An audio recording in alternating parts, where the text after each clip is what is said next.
I'm Bill Kirkup. I'm the chair of the independent investigation into East Kent Maternity Services. I'd like to tell you briefly about the findings and about what I want to see happen next. I've just come from a meeting with families who've been affected by this, and my colleagues on the panel have remained there to help as far as they can. I can tell you that there is a great deal of emotion and a substantial amount of anger at what people have heard this morning and what they're now reading. It's been a great privilege to be asked to do this investigation.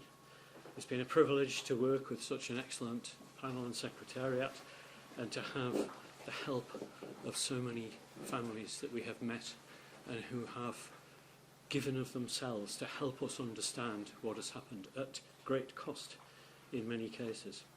It's also been a frustration.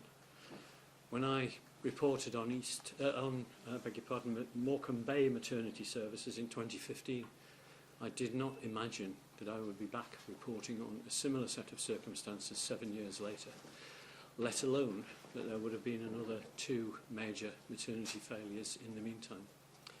And I want to say at the outset that this cannot go on.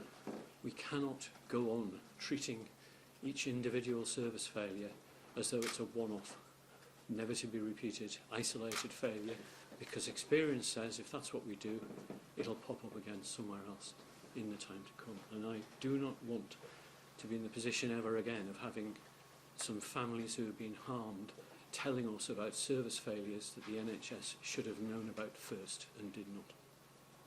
In carrying out the investigation, I've kept that in mind as much as, but not more than, what has actually happened in East Kent. What has happened in East Kent is deplorable and harrowing. We have numerous instances of care that was not given to the right standards, consistently failed to meet standards, with deaths and significant harm in scores of families. We had 202 families that came forward.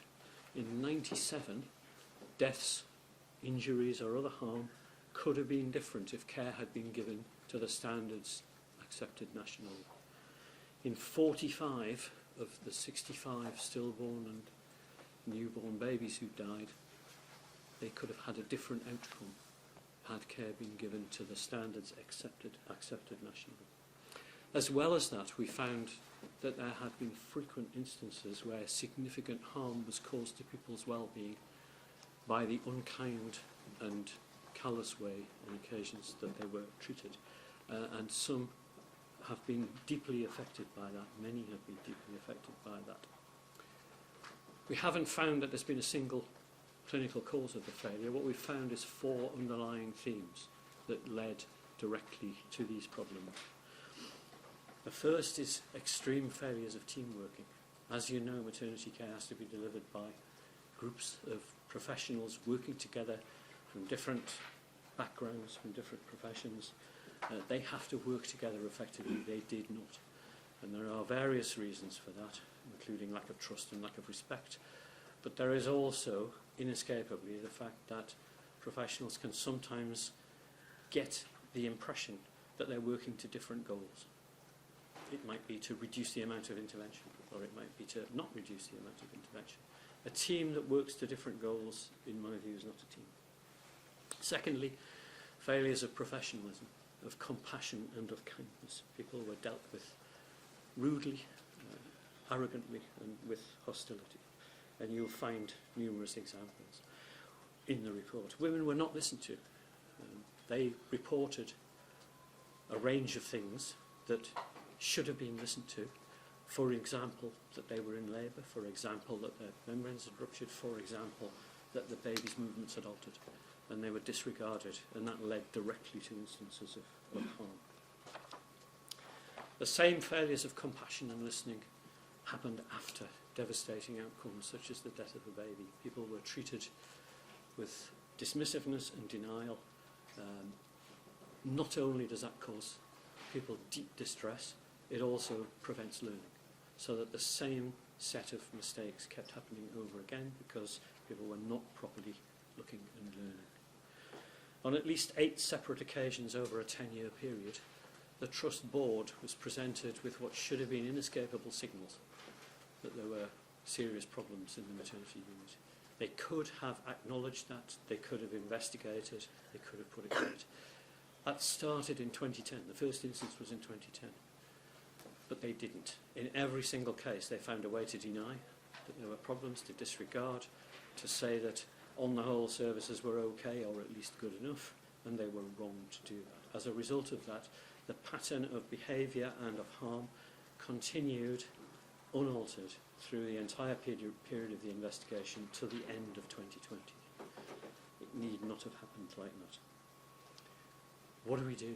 In previous investigations, including my own, we have sought to set out detailed operational recommendations. Change this, do that, don't do that. I think the time has passed to do that. We cannot pretend that this works any longer. All that happens is we have another instance of the same problem cropping up again. As a result of that, I've not sought to set out detailed operational recommendations. I have identified 4 major underlying areas that need to be acted on. And they need other people. I can't do it as an independent investigation, but they need the leadership of the health service, they need ministers, they need NHS England to act on these 4 areas. Otherwise, I very much fear that we will all be back. Probably not me, but you all will be back somewhere else in a year or two's time. The 4 areas. Firstly, we have to find a way to detect dysfunctional units as they're beginning to slide, not after they have reduced to the point where you have families coming along and saying that things have gone wrong with services. We should never again be in that position. We have to have a mechanism.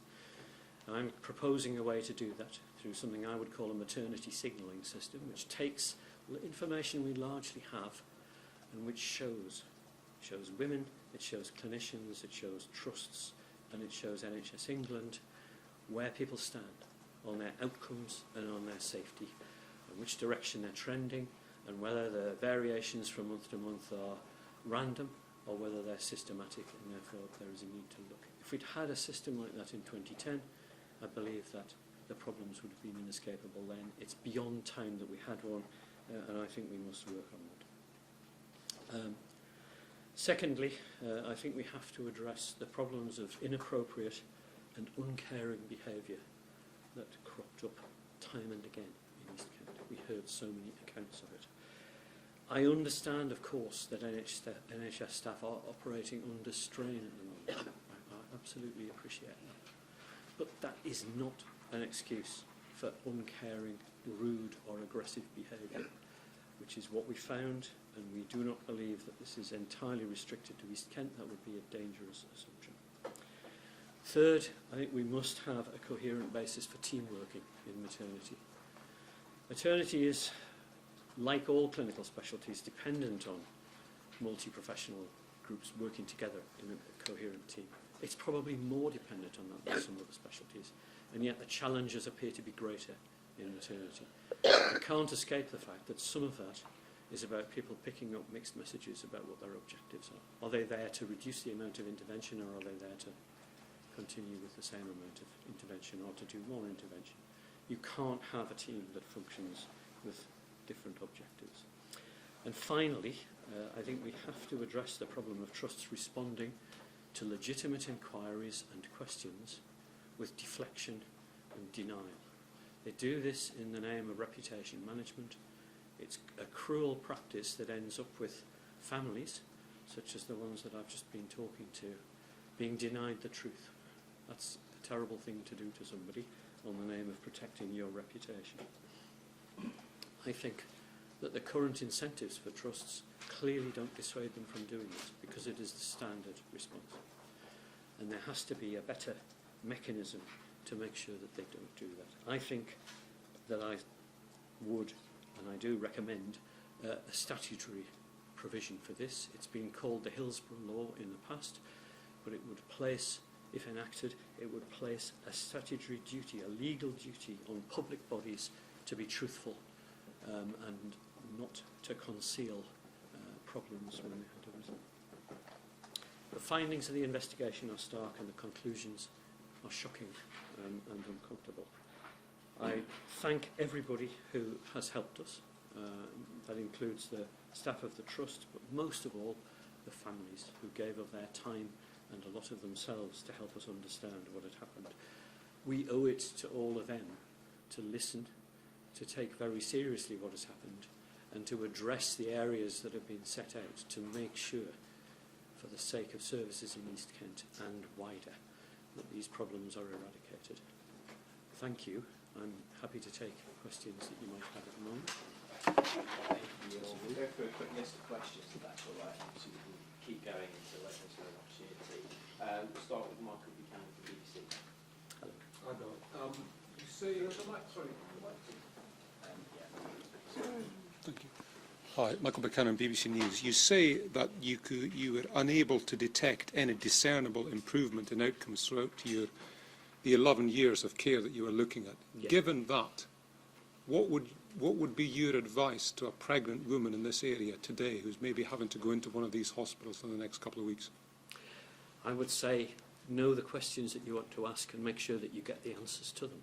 I know that we ended our period of investigation at the end of 2020. I know that since then there has been a lot of work with an improvement team of expert obstetricians and midwives going into East Kent. It's been provided by NHS England. It's essential that continues. I think that seeing so starkly set out the problems that they need to address will help greatly with that process. But I'm not in a position to report on what the services are like as of today. I think know the questions that you want to ask and make sure that you ask them. Don't be abashed about asking questions. Thank you. Kit Bradshaw. You say the Trust failed to read the signals throughout the time you looked at, as you've just been explaining, and that the cycle of failure continued, including under the current Chief Executive. Is there an issue with the size of the Trust or how the management currently works that needs to change in your view? We had a look at the external constraints that people were keen to point out to us, and they said there's problems of geography, the amount of sea that surrounds the Trust, there are problems of recruiting staff, there are problems of physical infrastructure in the Trust, and I recognise all of those problems. I do not find that they are sufficient to explain or to excuse the problems that happened. I think rather they've been a shield to fall back on to not address some of the problems that really needed to be addressed. And just on the deflection point that you said, what do you make of the fact the Chief Executive is not doing any interviews or speaking to the media today? I would suggest that the Trust has to be accountable for all of this. We've said in the report that accountability lies with the Trust Board. I can understand that they might want some time to actually digest what's in the report. There is a substantial amount of evidence in there, and they'll want to digest all of that. I think that what I've found in my experience is that when trusts are able to do that and fully acknowledge the reality of what they've been presiding over for the last 13 years, that's the starting point of the change that badly needs to happen. Josh. Dr. Kirkup, you talk about the culture of denial and deflection. Is there anything that makes you think that perhaps there could have been something even worse, i.e. an attempt to disguise or to cover up the truth? And secondly, the number of families you spoke of, 202 families, but you alluded to possibly many more. Is there ever going to be a way of knowing exactly how many families might have been affected by this scandal? Okay.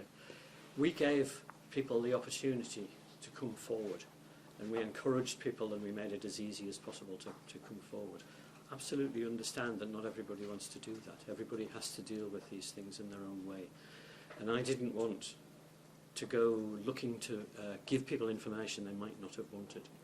We took the decision when we had 202 families had responded to my requests to come forward, that we had sufficient evidence to work out what the problems were. I'm absolutely sure of that today. And therefore we didn't want to prolong the process any further to seek whether there might have been any other people. I've offered each one of those families the opportunity to come and talk to me on an individual basis about what the findings were in their particular case. We obviously I can't go into that before that, but they do have the opportunity to find that out.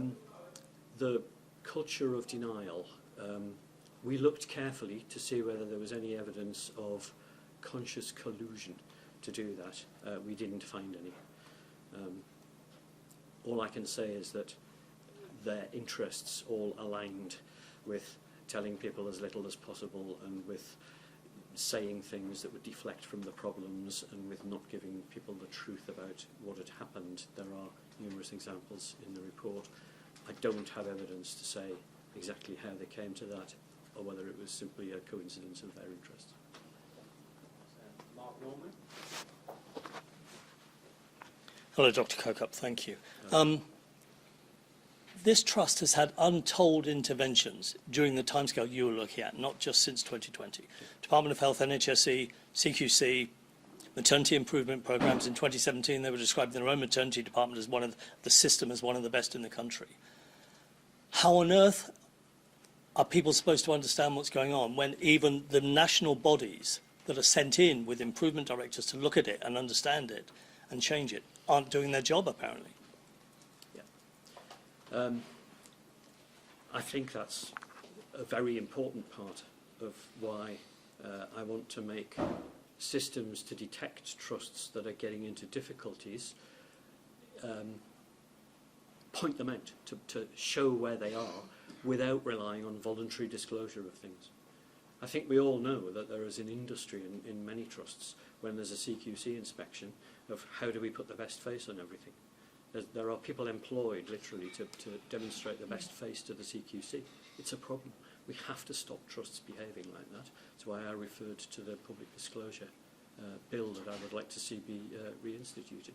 And I would like this maternity signalling system, whatever you end up calling it, to be showing people objectively, not on the basis of how many incidents they report, because we all know that incidents don't get reported sometimes, and there were numerous examples of that in East Kent. I want it to be based on objective evidence that shows you whatever the intention of the trust is. Laura Parnaby.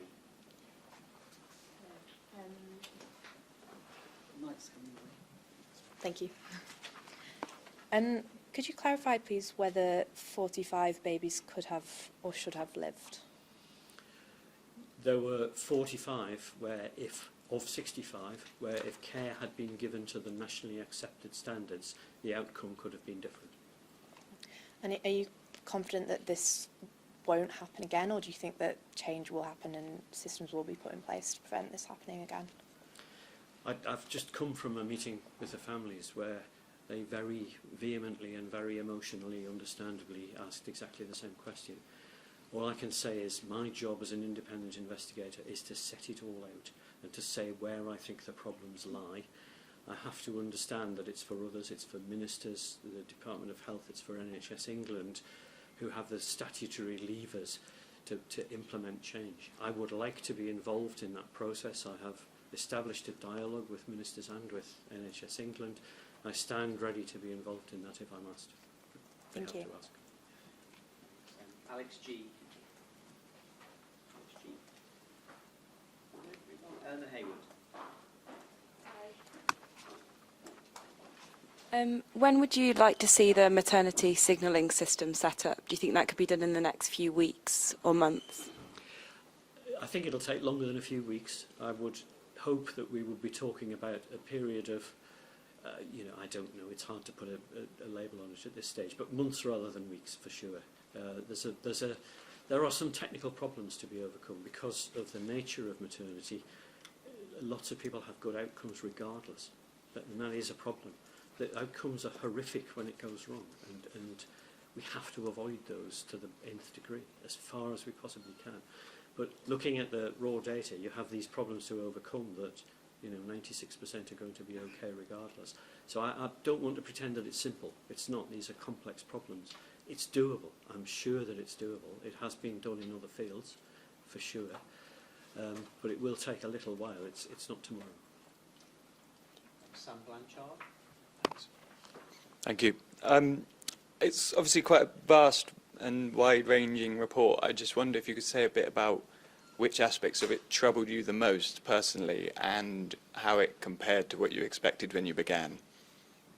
I didn't have any expectations when I began. I think it's very important to say that we were independent and we were objective. We did not start out with preconceived notions.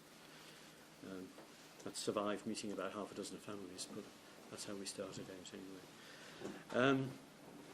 What troubles me the most is the attitudes and behaviour that dismissed women who had legitimate complaints and legitimate questions, and that meant that learning did not happen. Clinical error happens everywhere. It's a feature of every healthcare system. And I don't want to do anything that would discourage people from reporting error. I want people to report errors more often, and I want them to feel free from doing that. That is correct, and people should not be pursued for having reported clinical errors. But when people deny the truth, and when people refuse to tell people information that they are, not, they're not just entitled to it, they deserve to know what happened when something's gone wrong. And when that then in turn stops them investigating and they make the same mistakes over and over again, then I have no sympathy at all. I find that shocking, and I would wish that that would change. Hi, it's Piers Hopkirk, BBC South East. How quickly and how urgently do we need to see change, and how much faith do you have that that will happen? We need to see change absolutely as rapidly as it can be done. There's no excuse for delay. We know what the problems are. We have to address them. It will take some time, as I was explaining in the context of the maternity signalling system, because it's no good rushing it and coming out with a product that doesn't work. We have to do the right thing, and it will take a little time, but we have to start now. My job now, I think, having presented the report and made what needs to happen, I hope, inescapably clear, is to make sure that I keep on saying that. And I do intend to do that. I don't want to get on the train back to Gateshead tonight and that's the end of it. I don't look at it in that way. I want to continue with this work. Okay. Kate Pickles?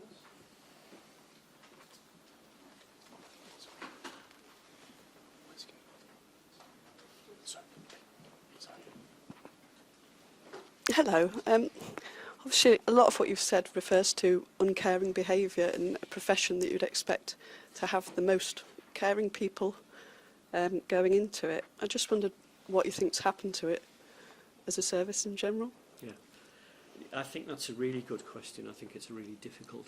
It's difficult for professionals, for doctors and midwives who've worked all their lives to not be like that, to understand how people can let themselves go to that extent. It was hard for us. It's hard to comprehend. What I think happens is this is not taught in a classroom or a lecture theatre. I'm sure of that. People are getting the right messages about how to behave. But I think that there are places where what you see from people in senior positions in your profession and in other professions is different. And you see uncaring behaviour, and that becomes accepted. It becomes normalised. That's how we do things around here. And if you have quite an isolated community, and Margate is clinically quite isolated, even Ashford is, there's not that much interchange in and out. It's possible for standards to slip an awful long way before anybody realises what the heck's happened, because you're not getting that external scrutiny. People can't see it. People did see some of it in East Kent. People said things to us like, that it was the worst trust behaviour that we'd ever seen. But unfortunately, within the trust, they wouldn't accept that. What I want them to do as a result of reading this report is to say, yes, it really was that bad, and we have to stop doing that. Tom Pugh?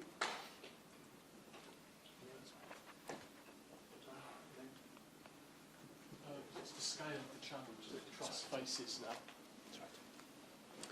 Yeah, the problems are clearly not superficial. They're clearly deep-rooted, and that isn't easy to change.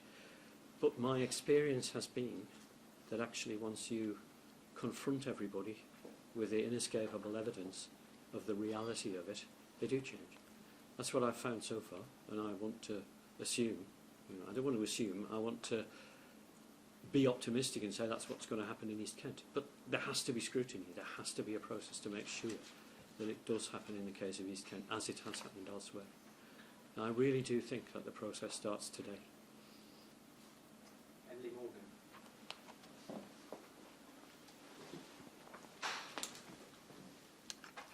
Thank you. The Trust had been asked to improve on numerous occasions. Did you look at or even consider whether the services in Kent should actually continue, or did you consider shutting them down? Shutting down a service is a very, very drastic thing to do if the capacity isn't there for people to go elsewhere, or if it faces them with terrible journeys. I mean, the objective has to be, you're going to provide a service, provide it properly. I don't think it's helpful to women to be told that there simply isn't any obstetric care between Maidstone and the sea. But I do think it's important that they do change that. Victoria MacDonald. Thank you, Victoria MacDonald from Channel 4 News. Firstly, have there been any referrals, or should there be any referrals to the General Medical Council or the Nursing and Midwifery Council, or should there, or have there been any resignations as a result of your report? And secondly, there was a palpable sense of frustration that you were there at Morecambe Bay and you are here now. Can you think of something that you said should be done at Morecambe Bay that should have been done that wasn't, that has led to this? I said all of the things about team working and caring in relation to Morecambe Bay. I said that the worst thing that you can hear in a hospital is, don't worry, it could never happen here. What's happened is numerous examples of it exactly happening here, because people don't look at other places and say that might be us. East Kent specifically commissioned an external report. Are we another Morecambe Bay? And the answer was a resounding no, we're not. Unbelievable to me, and extraordinary that some people still thought so. Has it changed in the meantime? Have other things happened? Have there been other bits of process like the professional regulators? Not yet, because a fundamental plank of our investigation was that we would tell the families first what the findings were. And I've literally just come from the meeting where I have done that, partly remotely and partly to people in the room. The copies of the report will go to all of the bodies that you would expect it to, and it will also go to the professional regulators. They will look at it very carefully, and should they want to ask me about what the evidence was that lay behind some of these things, then of course I am ready to help. Gabriel Morris.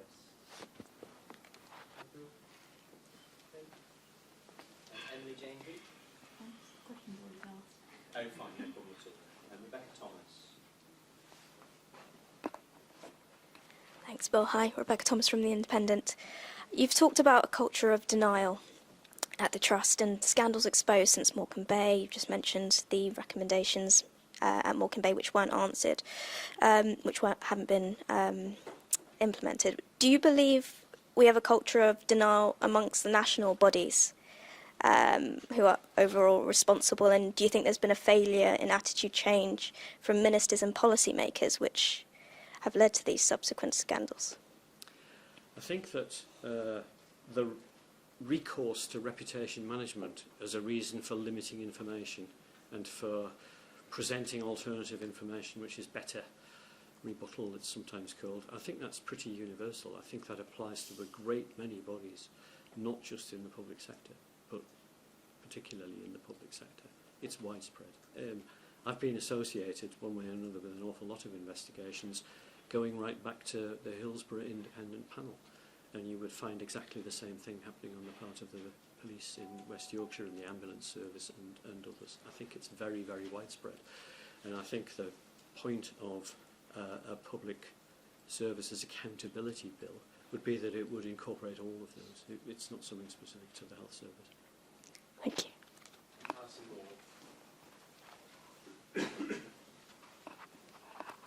Alison Moore from Health Service Journal. You mention accountability. You say that that lies with successive boards and chief executives who had the evidence that there were problems and didn't act on it. many of those individuals on those boards, and indeed some of the chief executives, still work within the NHS. They may not be regulated, so they may not be doctors or nurses. Mm-hmm. What should happen to them? I think that the statutory accountability for that lies with NHS England. I don't have the power to make something happen in that field. I've set out where accountability lies and what for, and it is then up to people who have the ability to do something about that to hold those people accountable. That comes to the end of the questions I've got. Has anyone else got any questions they'd like to ask? If you introduce yourself as well. Michael Keown, Radio Kent. The Health Secretary today won't be releasing a statement to the Commons. Thank you. Do you trust that she fully understands the scale of change that you say needs to happen? And if so, what conversations have you had with the Health Secretary that make you believe she fully understands exactly the scale? Because we're not going to see it in the Commons this afternoon. Okay, thank you for that. I have been very careful to make sure that the families heard about the investigation findings first. So they haven't been in a position to see the report until it was laid in Parliament a little while ago. I have, as I said earlier, opened a channel of communication with both NHS England and health ministers. And on the basis of what I was able to tell them at that time, they were certainly taking it seriously. What form that will take, I don't know, but this certainly deserves a formal response. I expect it will get one. I'm disappointed that that isn't going to be today, but I will make sure that, to the best of my ability, that it gets the response that it deserves now they've had a chance to read it. We've got time for 2 more questions. I've asked one. Is there anyone else who wants to ask? Okay, yeah. On that note, we've just had a response from the Department of Health and Social Care. The Health Minister, Dr. Caroline Johnson, said she's still reading your report and she will make a detailed response in time. But what she also says, and it seems to be a current theme with departmental responses, is they're going to make £127 million available to grow the workforce and improve neonatal care. Will money fix this problem? Yeah. I recognise that the service is under strain and that people are working under strain, but that did not lie at the root of the causes that we saw happening in East Kent. And if that were the only, I've no doubt that it's necessary and will be beneficial, but if that were the only thing that happened, this would not be sufficient to fix what happened at East Kent. That's why these 4 areas for action are absolutely vital, and I will be doing everything that I can to continue with that dialogue and say it's not enough in these circumstances. Any other questions for anyone else? I'm sorry.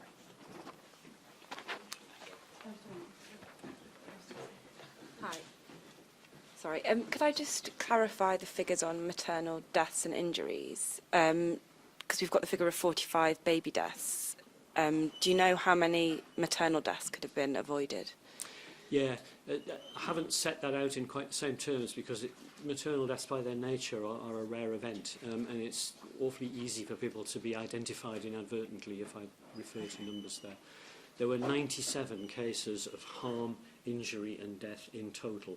That includes 65 babies who died.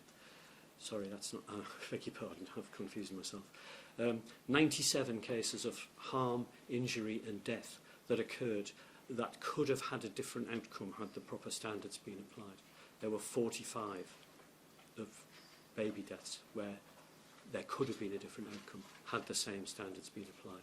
I'm sorry, I've slightly gone round the houses on that because I've confused myself with my own numbers. It's in the report if you look in chapter 1. It's set out better than I just So thought. can we say there were maternal deaths Yes. as well? Thank you.